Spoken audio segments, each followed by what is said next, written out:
one more.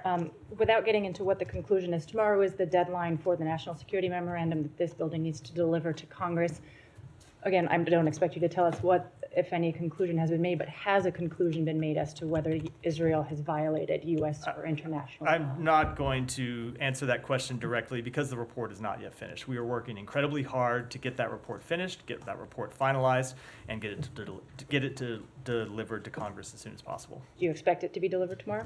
We are trying very hard to meet that deadline. It is, I will just note, a self-imposed deadline. It's not one that is in statute, but we are trying very hard to get the report done. It is a complicated report. This is the first time the department has ever written something like this. First time we've ever gone through and made these kind of assessments about the two questions that are at issue in the report. So there is a lot of work that has to be done. That work is ongoing. We know we're up against the deadline. We're trying to get it. We're trying to meet it. It's possible it slips just a little bit, but we are still at this point trying to get it done by tomorrow.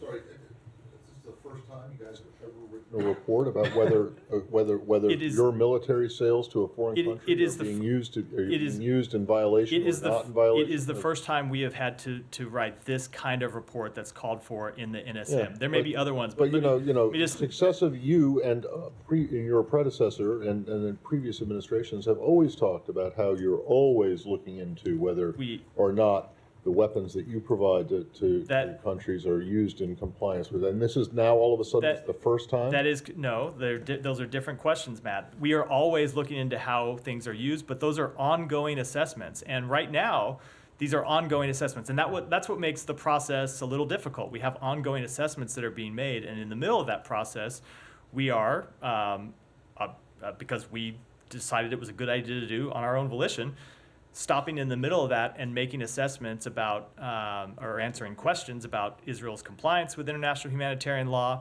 as well as the delivery of humanitarian assistance. And I should add, it's not just Israel. Always make this point. There are other countries as well that this applies to. It is the first time state has ever written a report of this nature, especially in the middle of a conflict, that goes to Congress. And so we want to make sure we have it right. All right.